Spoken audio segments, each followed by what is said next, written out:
ॐ यो भूतं च भव्यं च सर्वं यस्याधितिष्ठति स्वर्यस्य च केवलं तस्मै ज्येष्ठाय ब्रह्मणे नमः। प्रिय श्रोतागण, आज हम ऐत्रेय ब्राह्मण का पहले अध्याय का 5वां खंड प्रारंभ करते हैं और उसकी अपने भाष्य वेद विज्ञान आलोक के अनुसार उसकी व्याख्या करते हैं। पहली कंडिका है गायत्र्यौ स्विष्टकृतः संयाज्ये कुर्वीत तेजस कामो ब्रह्म वर्चस कामः। इसका आचार्य सायणी ने जो अर्थ किया है उसका जो हिंदी अनुवाद किया है डॉक्टर सुधाकर मालवीय ने, वो लिखते हैं स्विष्टकृत याग संबंधी याज्ञानुवाक्य का विधान करते हैं। तेज की कामना वाले और ब्रह्मवर्चस की कामना वाले यजमान को 2 गायत्री मंत्रों का पुरोणवाक्य और याज्ञा के रूप में पाठ करना चाहिए। पुरोणवाक्य और याज्ञा का अर्थ हम पहले बता चुके हैं। जो पहले बोला जाएगा पुरोणवाक्य और दूसरा याज्ञा, ये इनका अर्थ है। और फिर अगली कंडिका तेजो वही ब्रह्मवर्चसम गायत्री।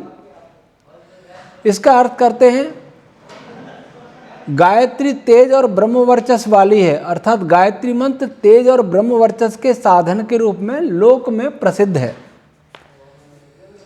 आचार्य सायणी का संस्कृत भी देख लें तो तत्सवितुर्वरेण्यम इत्यस्यम ऋचि यद गायत्री छंदस्तस्य तेजो ब्रह्मवर्चस साधनत्वेन तद रूपत्वं लोके प्रसिद्धम। स्नान धौत वस्त्र दर्भ तिलक धारण पुरस्सरम गायत्री जपतो ब्राह्मणस्य देहे काचिदाकार शोभा दृश्यते तदिदं तेजः। स च जपिता वेदमधीते तदर्थम च शृणोति तदिदं ब्रह्मवर्चसम। ये लिखते हैं कि स्नान करके धुले हुए स्वच्छ वस्त्र पहनकर दर्भ और तिलक धारण करके गायत्री मंत्र का जाप करे, उस ब्राह्मण का जो शोभा है, जो उसको यहाँ तेज कहा है। और वो जपने वाला वेद का अध्ययन करता है, उसके अर्थ को सुनता है, वह उसका ब्रह्मवर्चस है।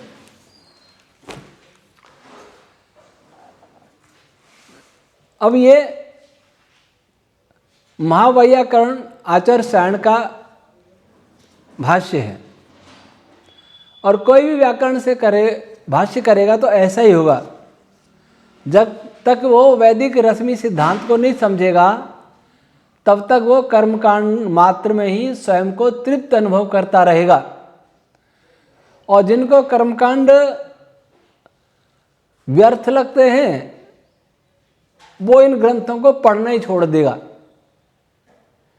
इसलिए हमारे यहाँ आर्य समाज में ब्राह्मण ग्रंथों के पढ़ने पढ़ाने की परंपरा समाप्त हो गई। कोई नहीं पढ़ता पढ़ाता। बिरले कुछ आचार्य हैं जो पढ़ाते हैं, वो पढ़ते हैं, लेकिन वो स्थूल अर्थों तक ही सीमित रहते हैं, व्यवहारिक अर्थों में चले जाते, व्यवहारिक अर्थों तक सीमित रहते हैं, लेकिन वो नाम मात्र के हैं। अब हमने इसका क्या अर्थ किया?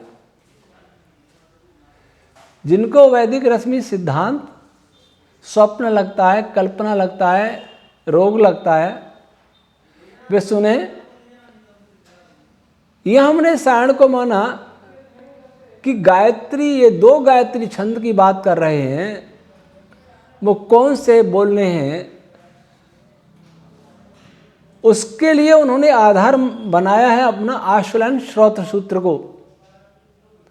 आचार्य सायणी ने जो भी उद्धरण दिए हैं, प्रमाण दिए, उनका हमने पूरा उपयोग करने का प्रयास किया है वेद विज्ञान आलोक में। उन्होंने अपनी कर्मकांड परक व्याख्या के लिए उनका उपयोग किया, जैसा मैंने सुनाया, और हमने उसके विज्ञान को समझ करके सबके समक्ष प्रस्तुत करने का प्रयास किया है। तो आश्वलन श्रोत सूत्र 2.1.21 में लिखा है, स हव्यवाड़ मर्त्यो अग्निर्होता पुरोहित इति शिष्ट कृतः।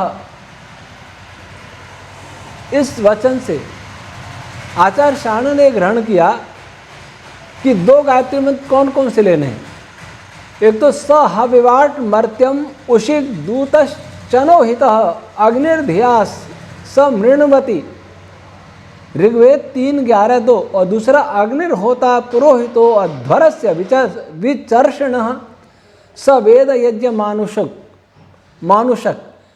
ये ऋग्वेद 3:11-1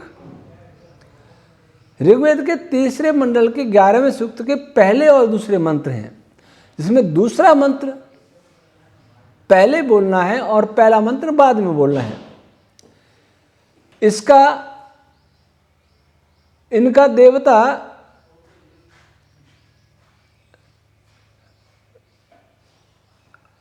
इनकी उत्पत्ति विश्वामित्र ऋषि प्राण रश्मियों से होती है।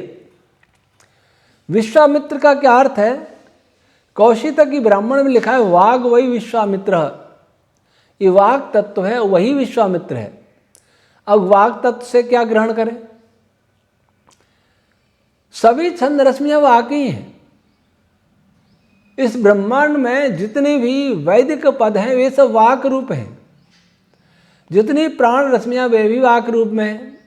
तो विश्वामित्र किसको कहें? तो हमने इसका इस प्रकरण में अर्थ हो सकता है वाक जो सबसे छोटी वाक है, सबसे प्रारंभिक वाक है।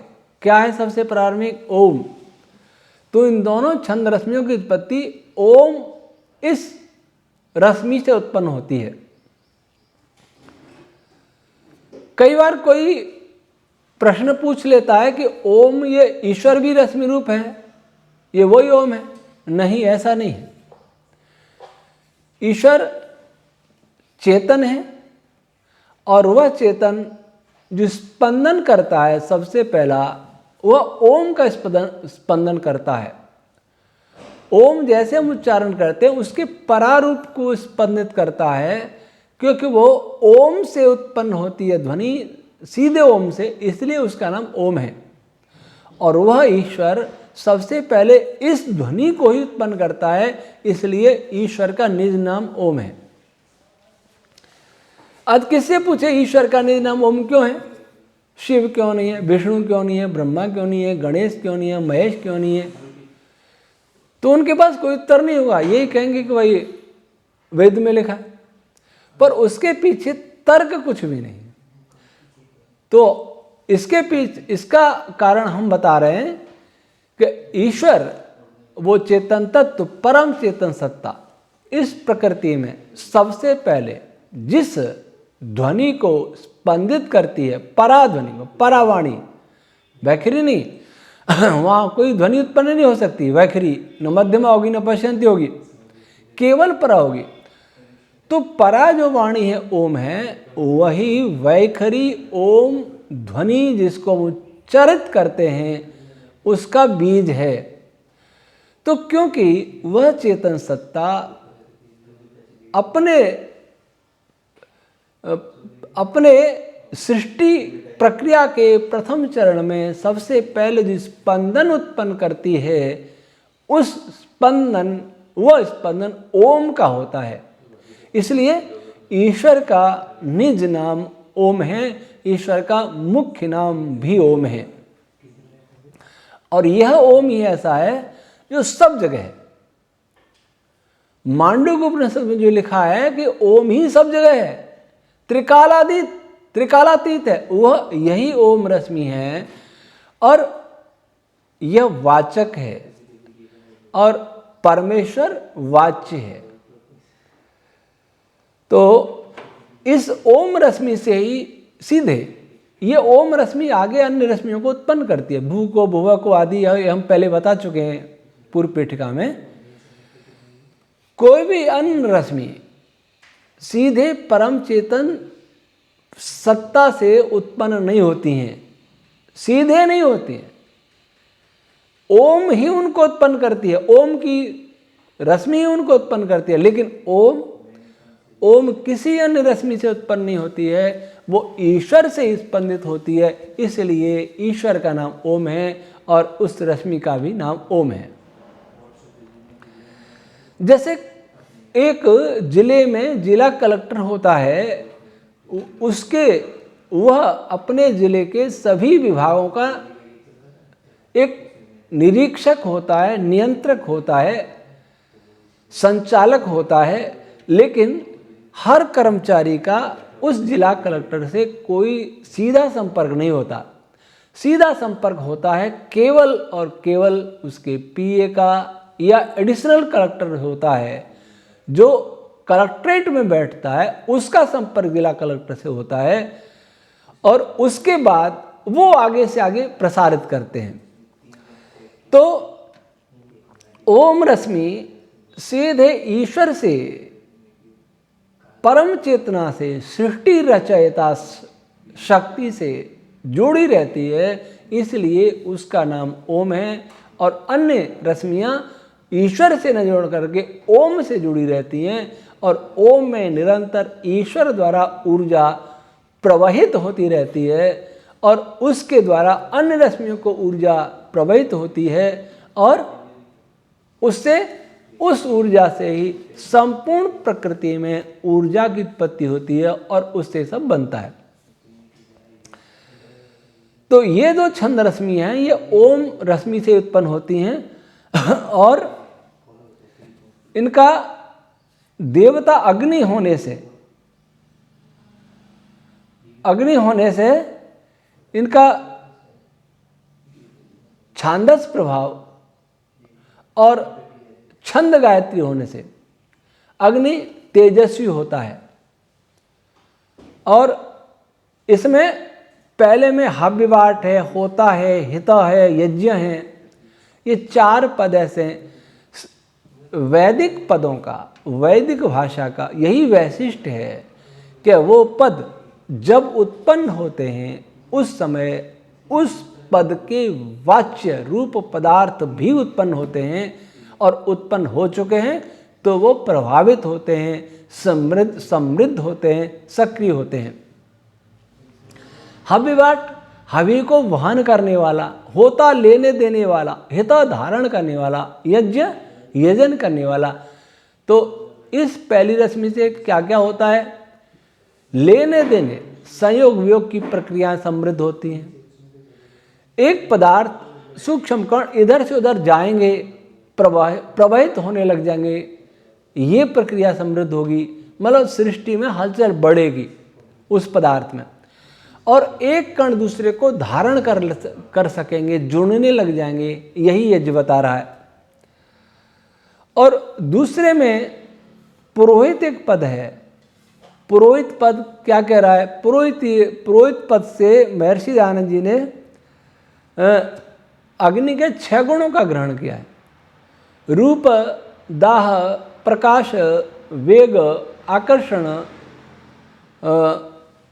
और छेदन, धारण, वेग और आदि में मान लें तो प्रतिकर्षण, ये 8 गुण इस सृष्टि के पदार्थों में तेजी से बढ़ने लगते हैं। ये 8 गुण बढ़ेंगे तभी सृष्टि आगे चलेगी, तभी संयोग वियोग की क्रियाएं आगे चलेंगी, बढ़ेंगी। और भी हर पद का वहाँ प्रभाव सृष्टि में देखा जाता है। हर पद, ये पद केवल बोलने के लिए नहीं, हमने मंत्रों को यही समझ लिया, हमने उच्चारण कर लिया, हमने भोजन करना है तो अन्नपति अन्न से मंत्र बोल लिया, हमने संध्या में गायत्री मंत्र बोल लिया, हमने यज्ञ में आहुति डाल दी। क्या यही वेद है? यही वेद नहीं है, ये तो विनियोग हमने बना लिया। वेद तो सृष्टि का एक भाग है जो वहीं है, सब जगह है। और सब जगह एक एक पद से, एक एक अक्षर से, एक एक छंद से, देवता से, ऋषि से, सबसे सृष्टि को प्रभावित कर रहा है। और उन प्रभावों के कारण ही सृष्टि में नाना प्रकार के बल और तेज उत्पन्न होते हैं।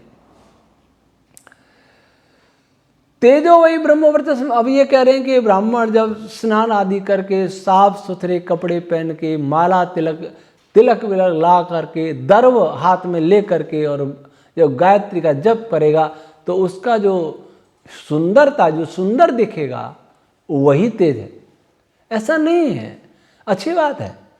हम स्नान आदि से निवृत्त होकर के सुंदर वस्त्र, साफ सुथरे वस्त्र पहन करके, सुंदर आसन पर बैठ करके, दर्व के आसन पर बैठ करके गायत्री का जप करें, अच्छी बात है, अच्छा है, ये बुरा नहीं है, अच्छा लगता है, मुझे भी बहुत सुंदर लगता है।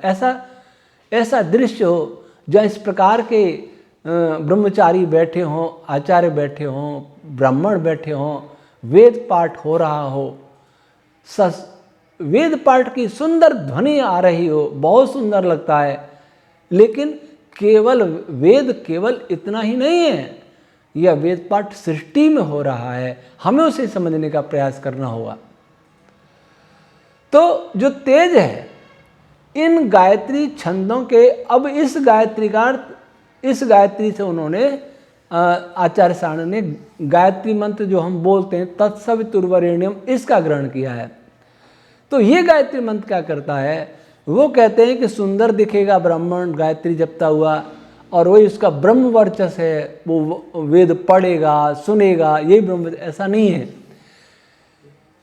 जब ये जो गायत्री मंत्र जिसको हम बोलते हैं, जो प्रसिद्ध महामंत्र जिसको कहा गया है, वो सृष्टि में जो उत्पन्न होता है तो प्रत्येक कण उस गायत्री मंत्र से संयुक्त होकर के, या जो मंत्र उस गायत्री मंत्र से संयुक्त हो जाएगा उसमें तेज की मात्रा, प्रकाश की मात्रा बढ़ जाएगी, उसमें विद्युत चुम्बकीय बल की मात्रा बढ़ जाएगी, वो क्रियाशील हो उठेगा, वो प्रकाशित हो। इसका अर्थ ये नहीं समझे कि उसका प्रकाश हम आँखों से देख सकते हैं या किसी और तकनीक से देख सकते हैं।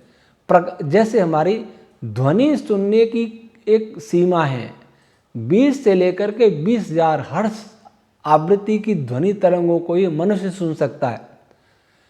शेर है, हाथी है, कुत्ता है, हमसे अधिक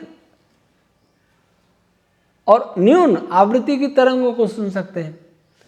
वैसे प्रकाश कितनी आवृत्ति का हम देख सकते हैं। प्रकाश तो रेडियो एक्टिव वेव में भी होता है। कोई इलेक्ट्रोमैग्नेटिक वेव या कोई भी रश्मि ऐसी है नहीं जिसमें प्रकाश नहीं है, जिसमें ऊष्मा नहीं है। लेकिन रेडियो एक्टिव वेव को हम देख नहीं सकते। एक्सरे की फ्रीक्वेंसी बहुत ज़्यादा है, गामा रेज की और ज़्यादा है उनकी, लेकिन उनको हम देख नहीं सकते। इसका अर्थ ये नहीं कि उनमें प्रकाश नहीं है, उनसे हमें गर्मी का अनुभव भी नहीं होता।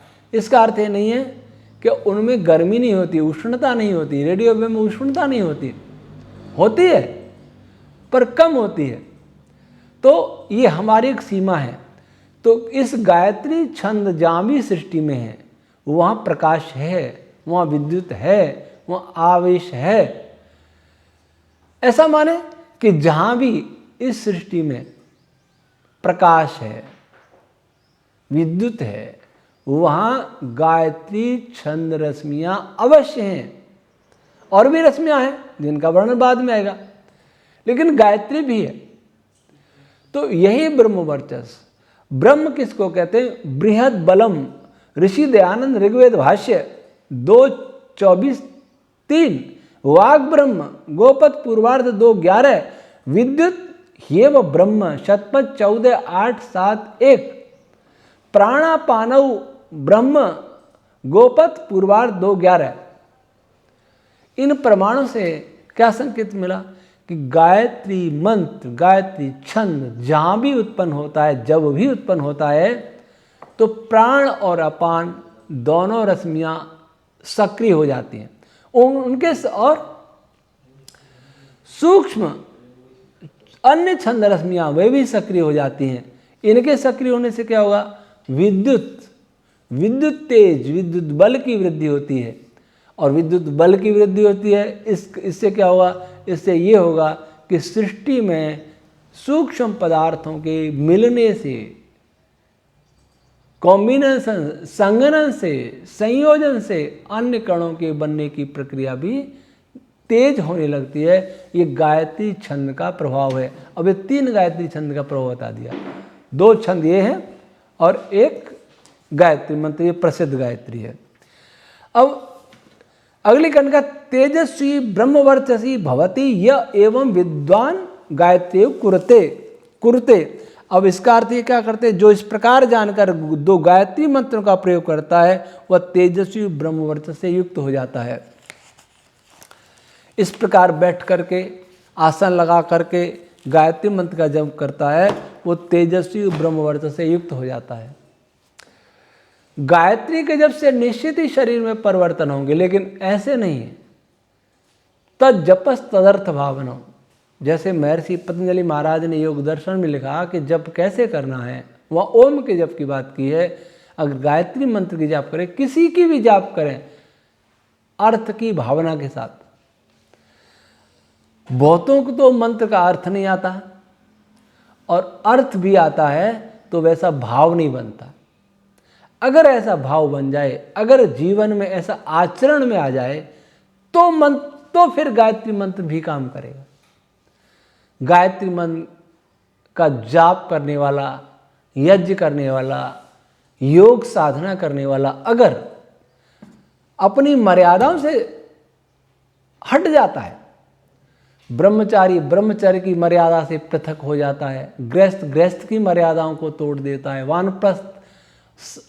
वानप्रस्थ की मर्यादाओं को तोड़ देता है, सन्यासी संन्यास की मर्यादाओं को तोड़ देता है, राजा की मर्यादाओं को तोड़ देता है, प्रजा की मर्यादाओं को तोड़ देती है, तो वहाँ वो गायत्री जप कोई काम का नहीं, वो जप है ही नहीं। वो टेप रिकॉर्डर की तरह बोल रहे हैं।